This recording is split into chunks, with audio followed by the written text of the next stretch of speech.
born in McAllen, but we grew up in Mexico up until I was in the second grade when my parents decided to move because they wanted us to get educated here. Well, my sister was a pharmacist now, is 3 years older.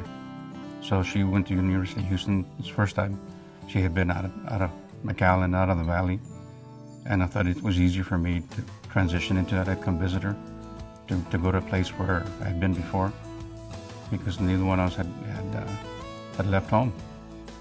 And so I applied and got accepted. I'd never seen anything so big, and I was scared. Didn't like to go out, liked to go home as often as I could. Back then, the flights were $32 round trip on Southwest, so I'd go home as often as possible. I stayed at the towers, in the South Tower, and I had a corner unit, and I hadn't really never been in a high-rise before. There wasn't any high-rises in the valley back then. So it was interesting, and at the same time it was challenging. And I tell my family that it's probably the best years of my life. Well, I got a business degree, and being involved in the business that I have, I think helped me a lot with accounting and finances and being able to negotiate contracts and deal with bankers and lawyers and accountants. I think the image and the fact that University is now a Tier 1 institution has been more respected than maybe back when I was there. And I think it's got so much potential for growth, and academically I think it's doing tremendous. Education sends people to the next level.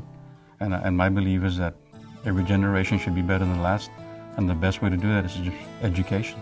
I'm very involved in the community, in both nonprofits and political action committees, and so our belief is to get as many people to the valley as possible and have them spread the word throughout the country about South Texas. On the nonprofit side, I've served in numerous boards, but primarily anything to do with kids, education, or healthcare, and even substandard housing. I've served on different boards that help some of those areas, including VAMOS, which is Valley Alliance of Mentors for Opportunity Scholarships.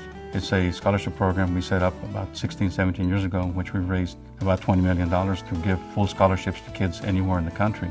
And we feel like the more we educate our kids and bring them back to the valley, the better place the valley is going to be in the future. But I think if you want to change things and improve them, I think the fastest way is the political route, because they're the decision makers or the policy makers, and they're the ones with the money.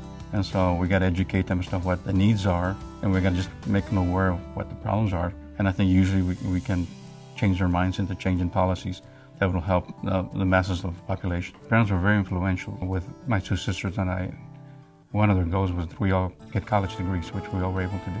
Hope my kids do the same thing, and I hope they work as hard as my sisters and myself. And hopefully my wife and I have done as good a job as my parents did with me for my two daughters.